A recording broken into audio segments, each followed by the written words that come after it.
2015. Happy New Year. Thank you very much. What's Happy New Year. Thank you. What's Nick Hein's New Year's resolution? Well, first of all, I tried to get as many fights as possible this year. I changed my training camp, so I'm really, there's going to be like a presentation for the new events in Europe this week, and I would like to be on every one of them. So at least 3 fights, maybe 4, and of course I don't want to lose. Are you a bit jealous that you're not able to compete on Saturday night with so many fans expected in the arena? Yes, I am. I just saw like how huge it is in Stockholm. There's like banners everywhere, like showing that the fight is going to happen, and the people are so excited. And even on the street, we were just buying some clothes. And they were, "Oh, you're fighters? Yeah. Who are you picking? Gustafsson or Johnson?" And we are like, "Yeah." Of course, during when there's Swedish people around, we always choose Gustafsson, just to make sure, we don't want to get into any trouble. And yeah, it's really, really cool. I'm jealous. I would like to fight on this card. Well, you got to do something very fun, though, for your UFC debut. You got to debut in Germany, in Berlin, at which was also a very huge show. Yes. Looking back at that, do you think that that debut could have been any sweeter? No. Because when I came back from this fight, and I was sitting in my car, and when you sit in the car and you listen to the music and like, winner takes it all, dedicates the fall, time to make it over as a top. You're like in your own movie, and for me it was really like I was like, really, did this really happen or did I just dream it? And I always have that, like when something huge happens, I'm afraid to, like, I wake up, I remember when I drove home, I really needed some time to realize what happened, and looking back, it was just perfect. Yes, it was. And yeah, I don't know if you know that, but my opponent at Drew Dober, he was at my after-show party, and he's now together with my sister. And you listen, and it's getting even more crazy. It's crazy, getting crazier. He came on Christmas. He came from the States, and we were celebrating Christmas together. And we had this funny picture when we. It wasn't funny in the fight, we were like standing really toe to toe and hitting each other. And this picture we redid it, with presents, giving like presents really. So yeah, and right now he's preparing for his next fight, and yeah, try to support him a little. So it's really like a fairy tale story kind of. So you're happy about it? Pardon? You're happy about it? Yeah, I'm happy. He's a good guy. He's a fun guy also, and I think he's a good choice. My sister made a good choice. Yes. Well, since your fight falling out, unfortunately, didn't really go your way. But we've seen from a lot of fighters, for example, Alexander Gustafsson, that your first loss in the UFC can be a very beneficial thing because it can teach you so much about the level of competition, but also about yourself as a fighter. Yes. Do you agree with that, and what have you learned? Absolutely. I totally agree with that. I changed a lot of things since then, really, because it's not only because of the fight. It's also we're now here, like in the fight week, see how huge everything is. You want to keep up, you want to be part of this. You don't want to, when you lose, it's always like reminds you, nothing is like for granted. You have to work for that. And I was working for the win in Texas too. Didn't really work out like I planned it, but I changed a lot, and I'm really planning on. I am going to show in the next fight. Europe's got quite a few superstars now in the UFC that really transcended into the mainstream. We've got Gustafsson and also Conor McGregor, and obviously McGregor had a big win last weekend. What did you make of the comparisons of him, being called the Irish Muhammad Ali? Yeah, he has the same kind of technique with the mouth. He's really good in talking. That's my cameraman. He was on the toilet all the time. So. Actually, I think there's you can compare both of them because he's light on his feet. He does predictions. He predicts the round. This time he was wrong, but nevertheless he had really no problem. I think he's good for the sports. He's a loudmouth, but he's really good for the sports. And till now, he proved that everything he said is right. But next fight, Aldo. What do you think about that fight? What's the prediction for that fight? The thing is, you know, right now the hype train is really with Conor, you know.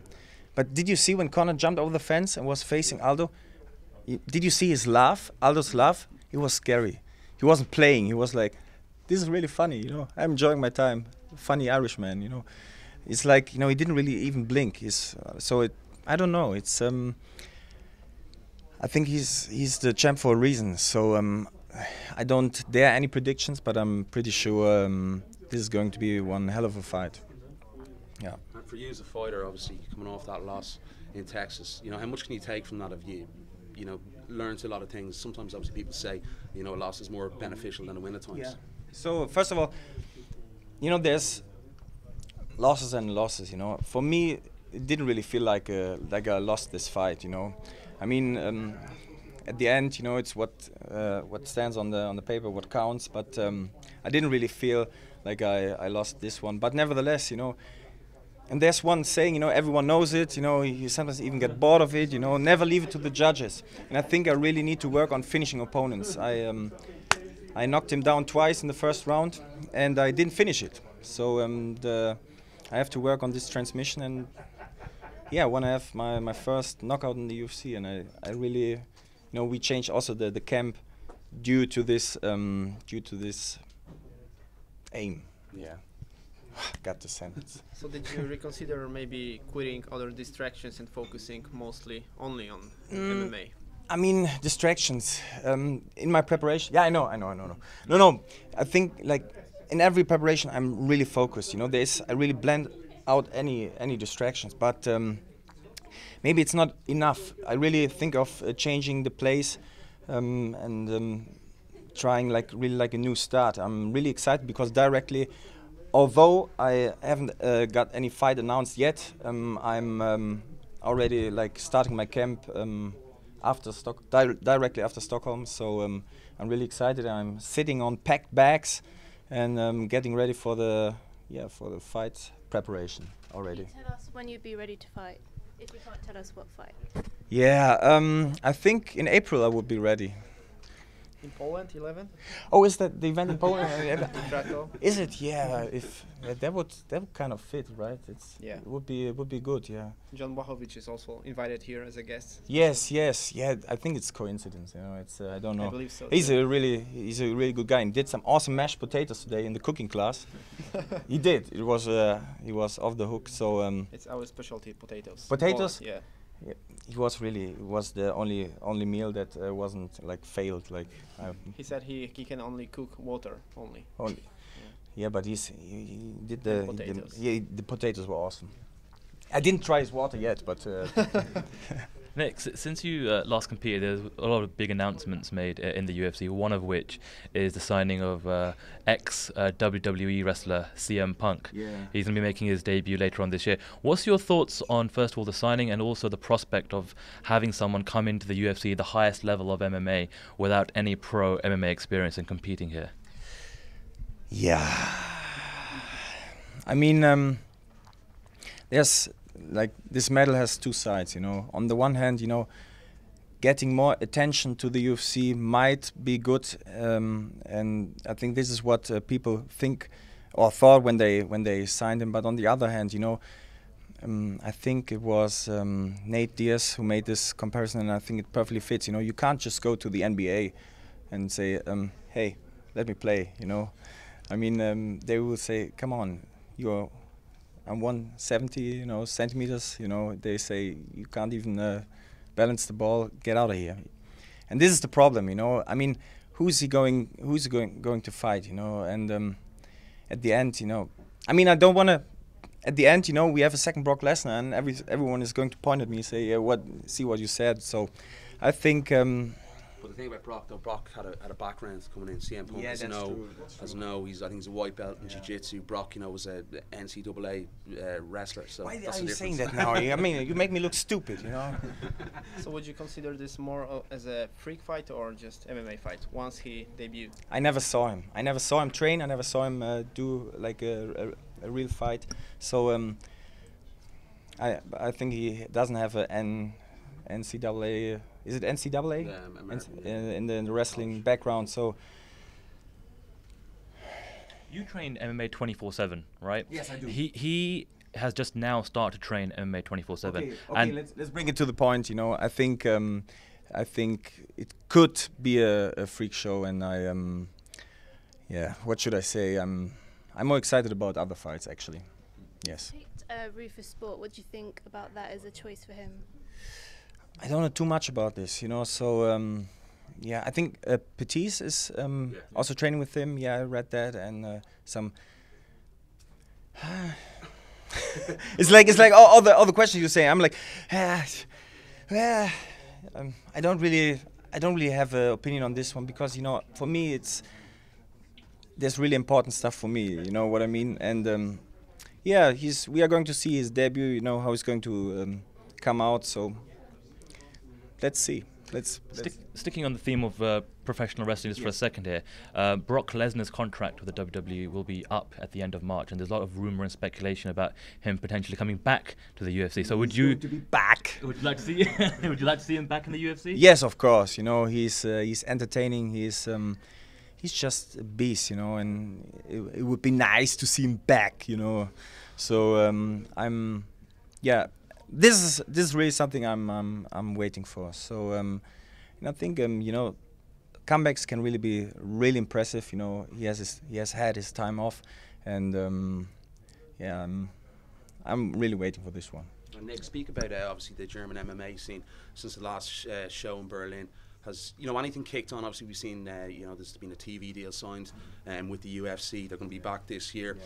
Was there any knock-on effect from that show in Berlin, and how's the the grassroots level of mixed martial arts in Germany? Well, first of all, you know, it's so, you heard that the television ban, you know, is over. So I think we are really right now we are living the future. You know, there's going to be a huge development. It has already been, you know, since last year. Many things changed. The thing is, you know, this is a process that's going to take time. Of course, we have some fighters with good potential. We really have them, but up to now, you know, we still have to go to professional camps, which are, for the time being, not in Germany right now. So everyone is like trying to go where it's best for him. So, but I think this is a process that is really going to how you say that, bring out the fruits, you know. In the near future. Was it gross what I said? Yeah, no, yeah. Okay, maybe it was like Which camp? I heard it actually was in the some kind of a law saying the MMA was banned in Germany, more like an agreement. Well, is it correct? Yeah, it was like there's like in Bavaria there's like this media center, you know, and they banned it, and then the UFC went to court with that, and they found out that this decision is illegal itself. So they had to take it back immediately, and now the contract signing is in the making. So we don't really know yet, like which channel, for example, it's going to be. But there's some rumors, and there's some really interesting rumors. And I think because people, I tell you how it is, you know, they're starting to get fed up with the martial arts shown on TV right now, which boxing, for example, and stuff. And you know, UFC is so interesting. You know, it's so even for the people that have no idea what they are seeing right now. You know, they're really getting into it, and you see that when you are here in Stockholm. You know, UFC is everywhere. You know, and people are really even. I was talking to an old lady. You know, she was like, yeah, I don't know which fighters, but it's interesting sport, you know. And she was really, it was fun because, you know, she could be my grandma, you know. My grandma doesn't know nothing about or ever knew something about the UFC. So, yeah, they're putting a lot of effort in it, and you're going to see that in Germany as well soon. Do you find, obviously being a police officer as well, have you come under any sort of public scrutiny or, you know, bad press, or, you know, being slated for being a mixed martial artist? I like that, you know. I like when people confront me with this, because, you know, I come, and this is just a picture, I come with my gun loaded, you know. It's like I have the arguments, you know. I have I know the facts. And usually, you know, the critics on the sport is like made up fantasy, you know, or like really they didn't do their homework. And it's so fun to make them run against the wall. You know, you're like, oh yeah, that's really what you think of. Yeah, it's a bad sport. It doesn't have any rules. Yeah, it's totally. You know, you should beep it out now. Bullshit. You know, they don't. And that is right now. It's kind of fun because getting rid of all these old-fashioned thoughts. So yeah, it's I like that job. I really love it, and I think till now I could, at least in the interviews I had, I could maybe change a little bit, like bring something to the progress. Yeah. Nick, are there any athletes that you look up to for motivation or inspiration outside of the sport of MMA, from different sports? Yeah, of course. I mean, you always. I mean, of course, there's like a very easy comparison to the boxing again, like Mike Tyson. You know, he's awesome. I tell you a secret. You know, don't tell anyone else. Like every fight week, I watch the documentation of Tyson when he was younger. You know, when he was so nervous before the fighting, and you see this beast. You know, being like sad and something, and you get the feeling like you know, he's human too. And then you see how he destroys everyone. And of course, Tyson is like one of my absolute favorites. Yeah. Tim Leidecker sent me a short document about you, and it said something about TV series you are involved in, Yes. or you were involved in. Can you tell us something more about it? Yes, it's a comedy show, and we play like in this comedy show we play like undertakers, 3 undertakers. We don't know nothing about the job. It's called Diese Kaminskis, and it aired last year in October, November. And it was a huge success, you know. The ratings were really good, and we are even nominated for some movie prizes. And there's going to be a second season.